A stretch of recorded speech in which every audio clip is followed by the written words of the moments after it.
ажил хийх хэрэгтэй, чуулгандаа ирэх хэрэгтэй, эзэнтэйгээ холбоотой байх бүр хэрэгтэй.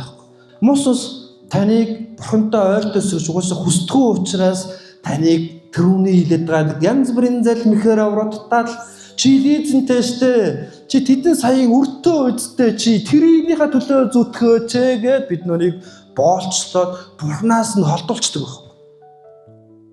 Бид нүрийн хийх ёстой бол Есүс дээр үндэслэгдэх ёстой. Есүсийн үгэн дээр хин нэгэн хүмүүс төр ч юм уу эсвэл лаг итгэдэг залбирдаг хүмүүс төр биш. Есүсийн үгэн дээр Есүстэй холбогдож Есүс дээр л үндэслэгдэх ёстой. Тэгвэл та амьдрал чинь ямар ч шуурга гарсан та тороол үтнэ. Хин нэгэн балж нэг өдөр хин нэгэнтэй ч юм уу амраатаа муухай харьцаж гинт нэг уучаад хаашаа юм ойлгохгүй бахтай ингэж хэлцэж гомдоод тэг цуглаан дээрээ болцсон. Тийм чинь зөндөө. Гэтэ нэг л бодит юм. Та юун дээр үндэслэгдээд байгаа. Энэ маш чухал. Тэгэхээр Есүст итгэж нэг тийм сайхан те. Есүст итгэж чинь амьдрал чинь бүх юм чинь сайхан болоод айгүй гоё болоод болохгүй уучлаа. Энэ амьдрал маш их тэмцэл, маш их тулаан дотор явдаг амьдрал.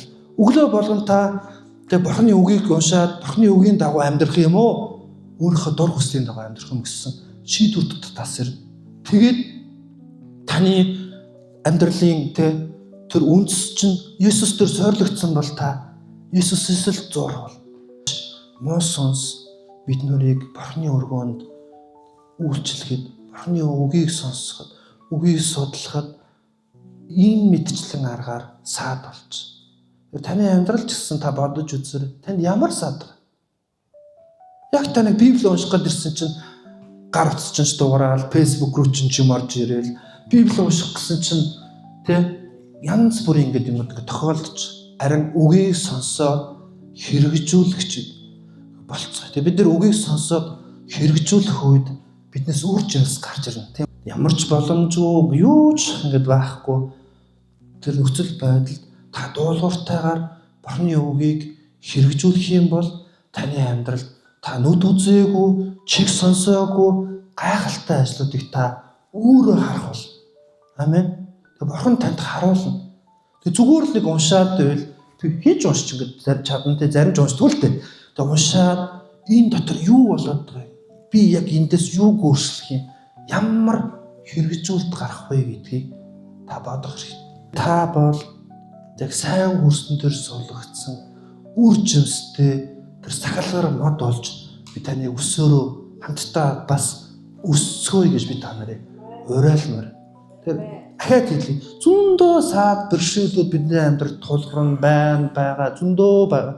Гэхдээ Есүс тэр асуудлуудаас, Есүс тэр бэрхшээлүүдээс илүү том байхгүй. Та эзний үгэн дээр хэр сууж байгаа юм бэ? Эзний үгийн дагуу хэр үйлдэж байгаа юм? Хэр дуулууртай байгаа юм? Амьдралчин тулгараад асуудлууд дотор та эзний үгээр шийдээд байна уу? Өөрийнхөө арга замаар шийдээд байна уу? Бодцоо. Хэрэв өөрийнхөө арга замаар шийдчихвэл Бурхны хэлээр Бурхан минь би таны үгийн дагуу таны арга замаар өөрсдөө асуудлуудад хариу үйлдэл үзүүлдэг баймаар гэж та эзэнтэй яриараа хамтдаа залбирая.